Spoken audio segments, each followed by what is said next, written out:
Hello and welcome to part 4 of this Homework 1 video series. In this part of the homework, we are given a problem in which we have a cup of fluid and we are asked if we start rotating this fluid, let's say on a turntable, how fast can we turn that fluid or that cup without the fluid inside of the cup overflowing out of the side walls of the cup. So I've drawn a picture here of what our cup looks like just stationary, and this H knot here signifies the fluid level that is in the cup, and this capital H signifies the height of the actual cup itself. Now what happens here is when we start again spinning this cup around, let's say some turntable, so it's going around and around and around, it has some angular velocity omega here, or angular frequency. Now when we start turning this cup around and around, the profile of the fluid inside of the cup changes. It is not this flat line like of fluid that we would see if we just had a cup sitting on a table. It changes to be what looks like a parabola. So when we're spinning it around and around, the height of the fluid gets higher and higher on the edges of the cup, and it dips down in the middle of the cup. Now the idea here, and we'll get to this in a moment, is that the height at any given point here is dependent upon the pressure of the fluid at that position in the cup. So an expression here that we had derived earlier in class or in a previous class is that the pressure at any given radial point here is equal to some pressure that we do know, so P1 plus the density of the fluid times the angular frequency, omega squared, divided by 2, times R squared minus R1 squared, with R1 being the radius. Again, this cup has some radius here. So this R1 being the radius of where we know that pressure, so P1. So what's nice here is that this expression here actually works perfectly for this example, because let's say we want to choose what the pressure is at, let's say R equals 0 here. So at R equals 0, again, this is some radius of the cup. And the pressure here at R equals 0, well, we know that the pressure outside of this cup is atmospheric pressure. So in our case, we will say here that the pressure is equal to 0. So the pressure here at the bottom of this, what looks like a parabola, at the surface of the fluid here at R equals 0 equals 0. So plugging these both in, we can see that the pressure at any point here in the fluid, so this is true here. Again, since we know we have a P1 and we have an R1, we can now plug these in, and we now have an expression to find the pressure at any point in this fluid. So the pressure is equal to the density of the fluid times the angular velocity of the fluid, or of what it's turning at, squared, divided by 2 times R squared. Okay? So we can take our pressure equation here and take it one step further. What I'm going to do is substitute in rho GH for our pressure. So rho GH is equal to rho omega squared. And we can see here that rho cancels on the other side, and if I move G over to the other side, we now have an expression for H. Now we have to be careful here to know what this H is. Since we have the reason, or the way that we derive this expression here was setting our point here and saying that this is at the lowest point of the parabola here, saying that the pressure is equal to 0. So this height here is from anywhere from this line here, so at the lowest point of this parabola here, up to where the surface of the fluid level is. while it is turning here. So we now have this expression here for h. And what we are eventually going to need to find out is what is the depression. So we initially have some fluid level here, and if we go all the way across,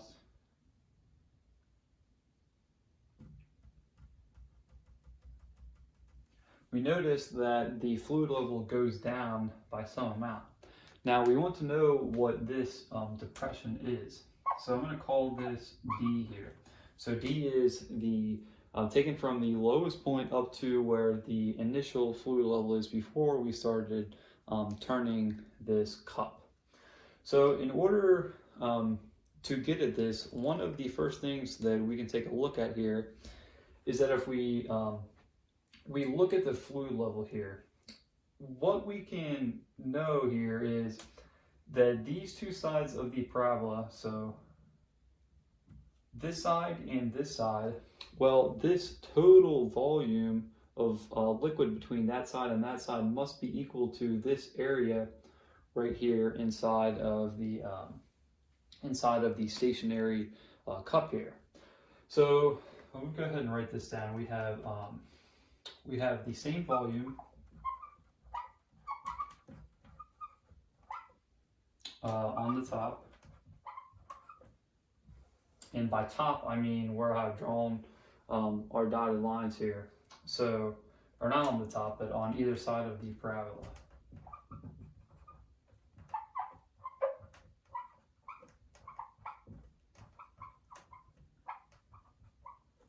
Okay.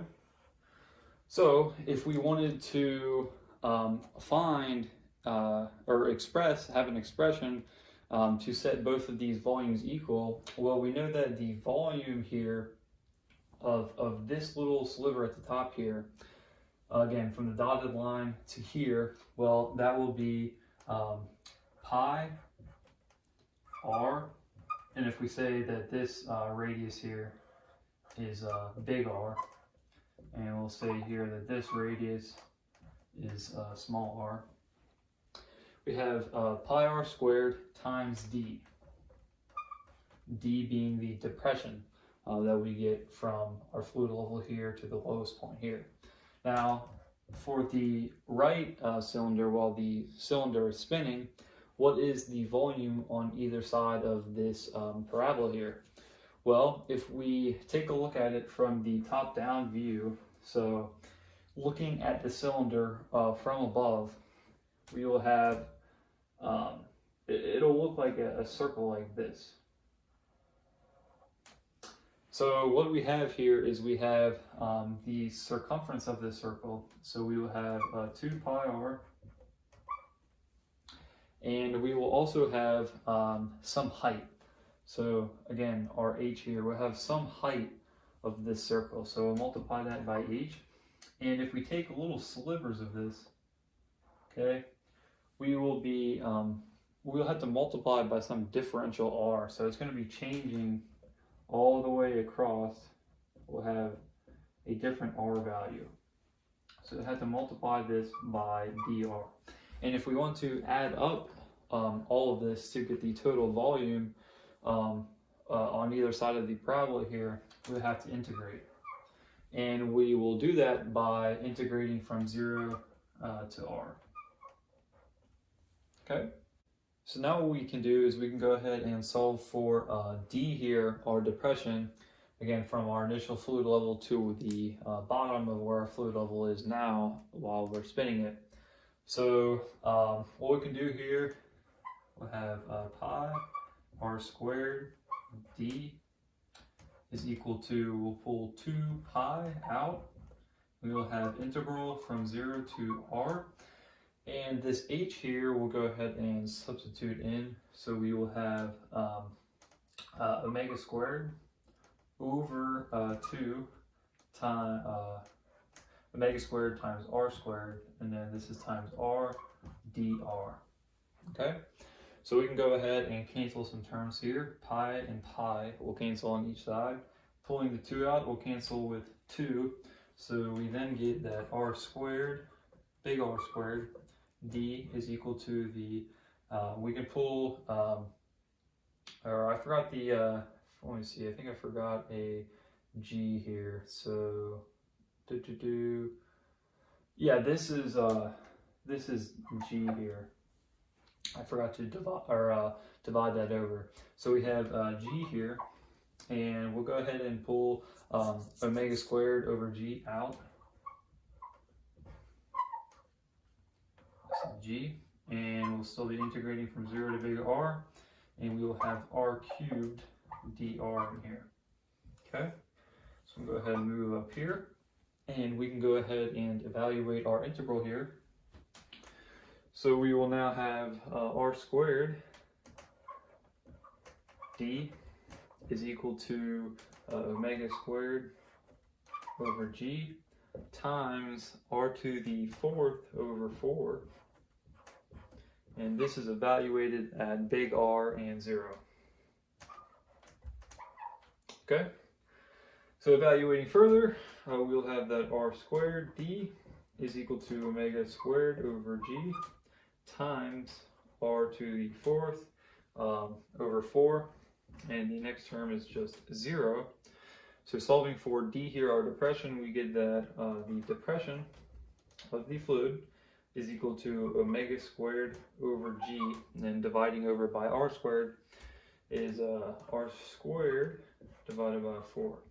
Okay, so we now have an expression for the depression of the fluid from start to when we begin to, or while we are spinning the fluid.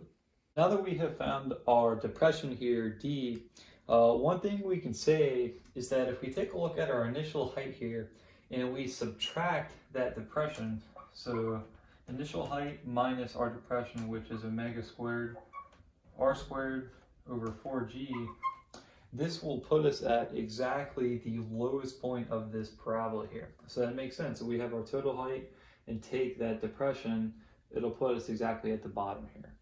So what we want to do here is we want to set this side of the cup, the fluid level here, equal to our big H here, so that we can ultimately solve for the maximum angular frequency. And obviously if we set these equal, anything over that angular frequency would cause the fluid to go past that threshold or the height, which would allow us to solve for what we've been told to solve.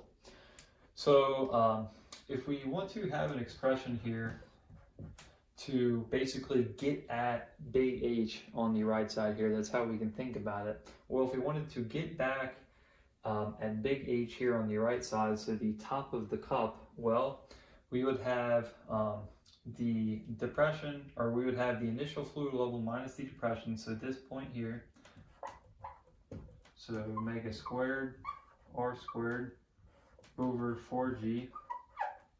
And we have to remember that we have this differential height here. So this point to the surface, this point to the surface, this point to the surface on either side.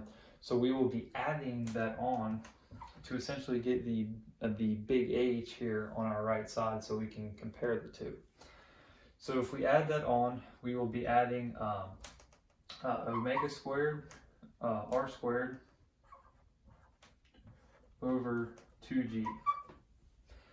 So simplifying this down, we can get that big H is equal to the initial fluid level H naught plus it'll be 1 over 4th, so omega squared R squared over 4G. Okay? Now all we have to do is substitute for the angular frequency, and since we have these set equal to each other, anything over that value would exceed what I'm calling the big H on the right side, and the fluid would go over the side of the cup. So we will have big H minus H naught, multiply this by 4G, divide by R squared, and take the square root of it. This will be omega which is our maximum angular velocity that we can spin the cup without the fluid overflowing the sides of the cup. So that will do it. Thank you for watching this video series.